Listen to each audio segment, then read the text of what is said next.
تذکرہ بانی سلسلہ چشتیہ صابریہ کلیام شریف حضرت خواجہ حافظ محمد شریف خان چشتی صابری۔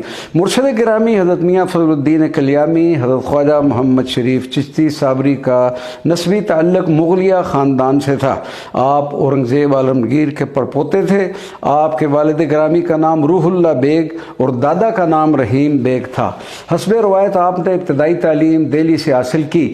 آپ کی زندگی کو خالق تقدیر نے ایک مجذوب فقیر کی خدمت کے بدلے میں تاج ولایت سے نواز کر فقر کے آسمان کی بلندیوں پر پہنچا دیا تھا اور آپ کو سلسلہ عالیہ کلیام شریف کا موجد و بانی ہونے کا عظیم شرف عطا کیا گیا۔ حضرت خواجہ حافظ محمد شریف خان دہلی سے چل کر جلال آباد سرزمین ہند یعنی خواجہ سید مظہر شاہ کی خدمت میں حاضر ہوئے تو دیکھا کہ جناب تو درس و تدریس میں مصروف ہیں۔ آپ نے دل میں سوچا کہ میں تو کچھ اور لینے آیا تھا، جس پر حضرت نے بذریعہ کشف آپ کے احوال سے مطلع ہونے پر ارشاد فرمایا، میں تو ایک پنسار کی دکان رکھتا ہوں اور ہر مرض کے لیے میرے پاس الگ الگ دوا موجود ہے، اور اگر تم عشق کے خریدار ہو تو حجرے کے اندر آ جاؤ۔ جب آپ حجرے میں داخل ہوئے، دروازہ بند کر دیا گیا تو آپ پر اسرار و عجائبات عیاں ہوئے تو حالت غیر ہوگی اور وجد کی کیفیت میں چلے گئے۔ صحبت شیخ سے سلوک و طریقت کی منازل طے کر لی تو پھر حضرت سید مظہر علی شاہ جلال آبادی نے آپ کو پٹھوار کی خلافت عطا فرمائی اور اپنے 2 تبرکات جبہ مبارک اور ٹوپی عنایت فرمائی۔ حضرت حافظ محمد شریف خان چشتی صابری جب جلال آباد سے پٹھوار سفر فرما رہے تھے تو اسی دوران کئی واقعات پیش آئے اور بالآخر جب آپ نور پور شاہ میں حضرت شاہ عبداللطیف المعروف امام بری کے مدار مبارک پر حاضر ہوئے اور سلام پیش کیا تو حضرت نے آپ کو خطہ پٹھوار میں آنے پر خوش آمدید کہا۔ نور پور شاہ میں حاضری کے بعد آپ راولپنڈی کے ایک محلہ شاہ چند چراغ میں حضرت شاہ چند چراغ کے مدار پر پہنچے۔ ایک رات آپ نے وہاں قیام فرمایا۔ اس مقام مقدس سے بھی آپ کو خوشی کا پیغام ملا اور فرمایا گیا کہ یہ علاقہ ہی آپ کا مقام ہے، اور ساتھ یہ بشارت بھی ملی کہ آپ کے نصیب میں حفظ قرآن کریم کی سعادت بھی لکھی جا چکی ہے۔ حضرت خواجہ حافظ محمد شریف چشتی صابری حضرت شاہ چند چراغ سے روانہ ہو کر لنڈی پٹی کی طرف روانہ ہوئے اور بنا دہن نامی علاقہ میں میاں حاجی سے قرآن پاک حفظ فرمایا، اور پھر حضرت میاں محمد حاجی کی صاحبزادی سے رشتہ ازدواج میں منسلک ہو گئے، جن کے بطن مبارک سے ایک فرزند ارجمند کی ولادت باسعادت ہوئی۔ قبلہ حافظ صاحب نے حضور نبی کریم صلی اللہ علیہ وسلم کی نسبت سے ان کا نام غلام مصطفیٰ رکھا۔ کچھ عرصہ بعد آپ ہندوستان تشریف لے گئے اور واپس آئے تو رب کریم نے آپ کو ایک اور فرزند نصیب فرمایا جس کا نام مولا کائنات کی نسبت سے غلام مرتضیٰ رکھا۔ حضرت خواجہ حافظ محمد شریف چشتی صابری کچھ عرصہ بعد اپنے چھوٹے صاحبزادے حضرت خواجہ حافظ غلام مرتضیٰ کو ساتھ لے کر کلیام پہنچے۔ حضرت بابا فضل الدین کلیامی اور آپ کے برادر بزرگ حضرت حافظ غلام رسول آپ کی خدمت میں تعلیم و تربیت کے لیے کلیام سیدہ سے تشریف لاتے۔ بالآخر حضرت خواجہ محمد شریف چشتی صابری نے سلطان الاولیاء حضرت خواجہ فضل الدین چشتی صابری کو فیض باطنی سے نوازنے کے لیے انہیں بیعت میں لیا، اور حضرت بابا فضل الدین کلیامی کے برادر بزرگ بھی آپ کے دست حق پرست پر بیعت ہوئے اور ایک طویل عرصہ تک اپنے مرشد کی خدمت کا شرف بھی حاصل کیا۔ ماخوذ از کتاب فیضان کلیام پروفیسر راشد مسعود کلیامی مطبوعہ 2000۔ میاں فضل الدین کلیامی کو ولایت عطا کرنے کا واقعہ۔ حضرت خواجہ خواجگان حضرت حافظ محمد شریف خان چشتی صابری کا جب اس دار فنا سے دار بقا کی طرف سفر قریب ہونے لگا تو دوران بیماری ایک دن جناب نے میٹھی کھیر طلب فرمائی۔ حافظ غلام رسول صاحب فوراً اٹھے اور کھیر تیار کر کے حضرت کو پیش فرمائی۔ سرکار نے جو ہی ایک لقمہ منہ میں ڈالا تو شدت کی کھانسی شروع ہو گئی۔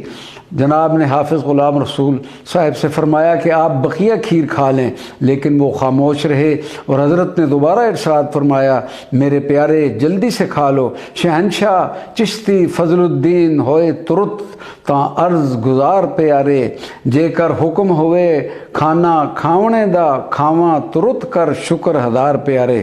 اسی دوران حضرت قبلہ میاں فضل الدین نے عرض کی کہ اگر مجھے کھانا کھانے کا حکم ہو تو بس شکریہ کھانا کھانا کھاؤں، جس کا قبلہ حافظ صاحب نے فرمایا کہ فضل الدین کھا لو، یہ آپ کا ہی نصیب ہے جو روز ازل سے طے تھا۔ اس واقعہ سے تقدیر ازل کا اظہار ہوتا ہے کہ انسان کے نصیب میں جو لکھا ہو وہ ضرور مل کر رہتا ہے۔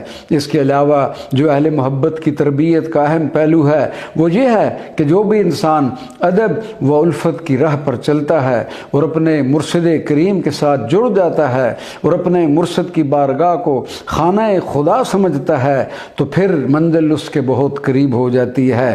در مرشدہ خانہ کعبہ حج ضروری کریے، تقوی رکھ محبوبہ والا چل دوارہ ملیے۔ اور بقول حضرت مولانا جلال الدین رومی قافلہ سالار عشق، ہر کے پیرو ذات حق را یک ندید، نئے مریدو نئے مریدو نئے مرید۔ مرشد کریم کے حکم مبارک پر حضرت میاں فضل الدین کلیامی نے وہ کھانا کھا لیا اور کھانا کھاتے ہی آپ کا سینہ مبارک نور علی نور ہو گیا۔ اس واقعہ کے بعد آپ کے مرشد گرامی نے مزید کچھ ارشادات فرمائے۔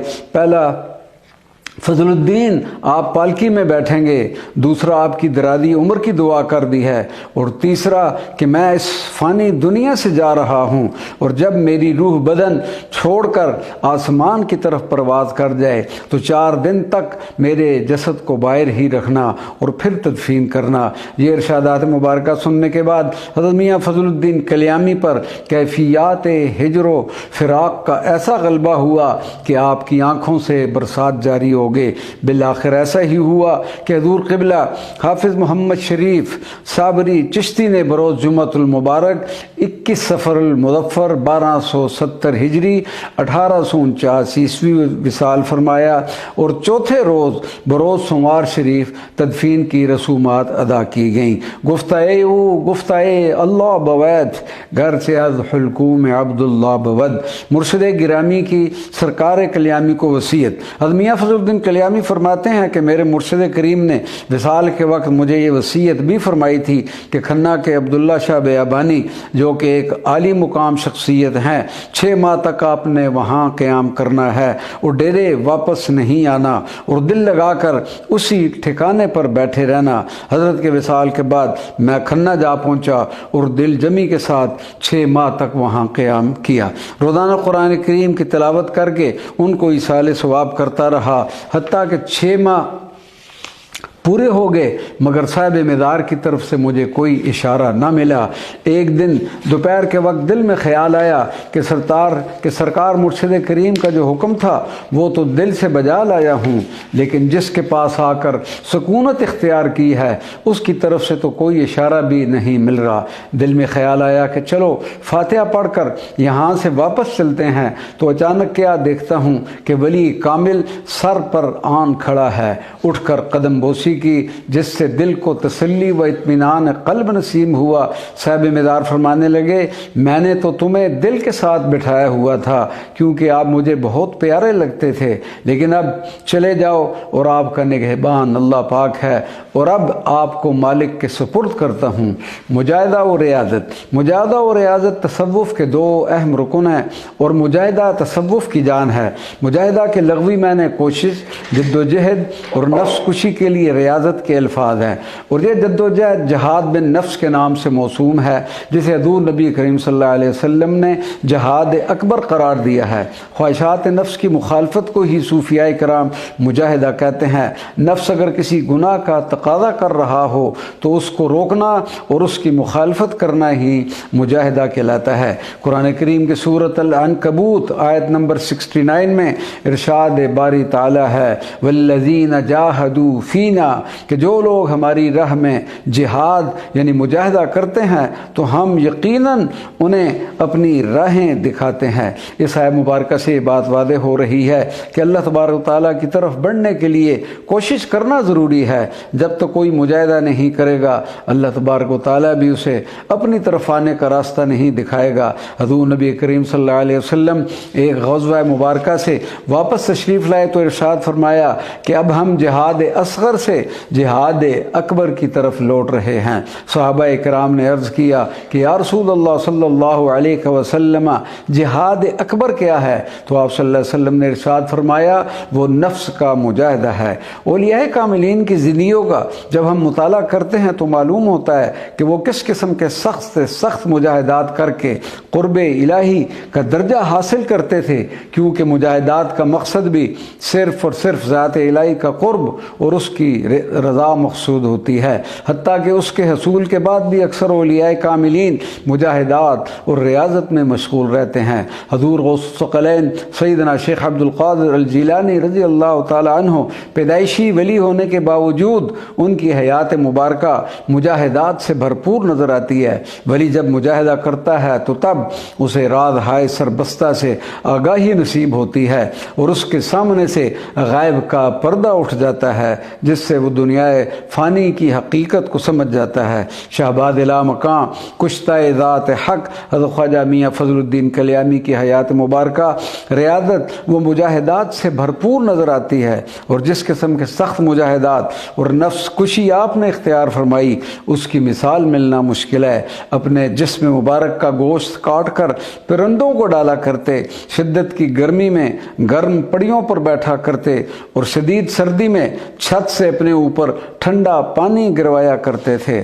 غوث زمان تاجدار گولڈہ حضرت قبلہ پیر سید میر علی شاہ رحمۃ اللہ علیہ فرمایا کرتے تھے کہ مجھے حالت حیات بابرکات بابا فضل الدین کلیامی سے گاہے گاہے ان کے پاس جانے کا اتفاق ہوا۔ جس قسم کی ریاضت شاقہ نفسانی راحت کو توڑنے والی انہوں نے کی ہیں، اہل زمانہ میں ان کی نظیر نہیں دیکھی۔ اہل ظاہر ان کے اندرونی درد اور شغل باطن سے بے خبری کے باعث ان پر معترض ہوتے تھے۔